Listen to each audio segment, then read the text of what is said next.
Ladies and gentlemen, let's talk some boxing. So I want to talk about something that Miguel Cotto spoke about, something that Mauricio Solomon spoke about, and the Dillian White issue kind of covers, and the Data Chef issue.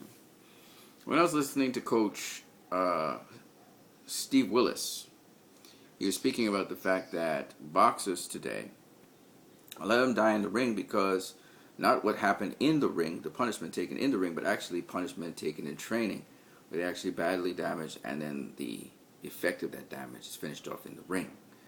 That's why a referee has to be careful to observe the fighter very closely, and if anything, err on the side of stopping a fight too soon instead of too late. Now, what's interesting, and I think this is something that even Miguel Cotto started talking about, medical examinations.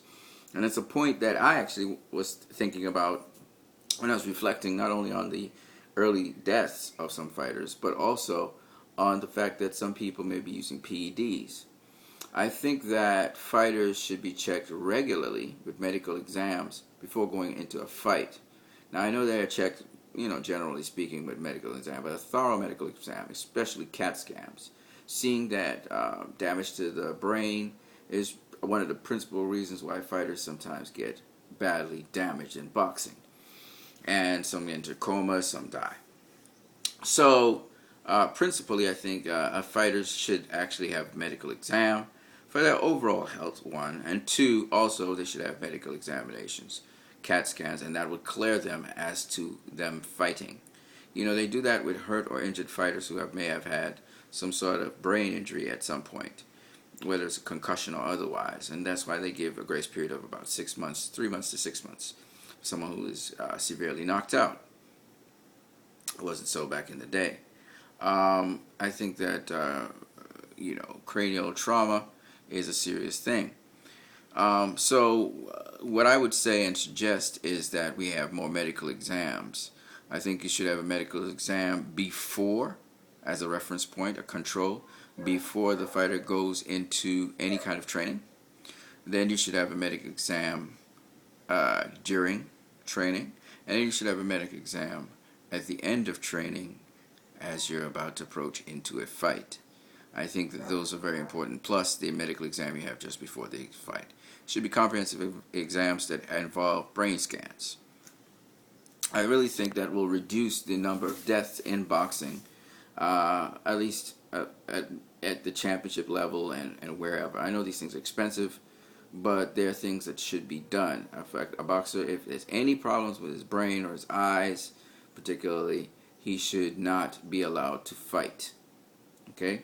They should cancel, suspend the fight immediately. I think this is one way to save lives and to prevent deaths.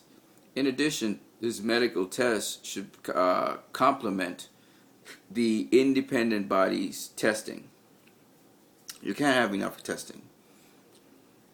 An independent body like USADA and VADA should be one body that's testing. In addition, the given sanctioning, the given athletic commission, whether it be the BBBFC or wherever, they should have their own also drug testing body, and they should run random runs in different intervals so that the person is tested all through the year, whether they're in competition or out of competition. And that would also keep these fighters honest and be able to detect more fighters who are actually doping. And that's important, because if the fighter has some sort of unfair advantage over another boxer, not only could he win the fight, but he could actually kill the other boxer or put on incredible harm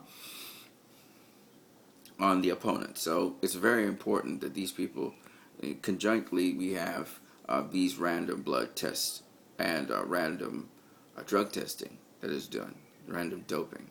And of course, these fighters will have to live a very regimented, very strict lifestyles to keep them out of trouble. But I was thinking about what can be done to prevent more injuries and deaths in boxing, and these are some of the measures that can be done. Of course, also having referees trained, as they are now being trained concerning brain trauma, brain injury. All right, guys, have a good one.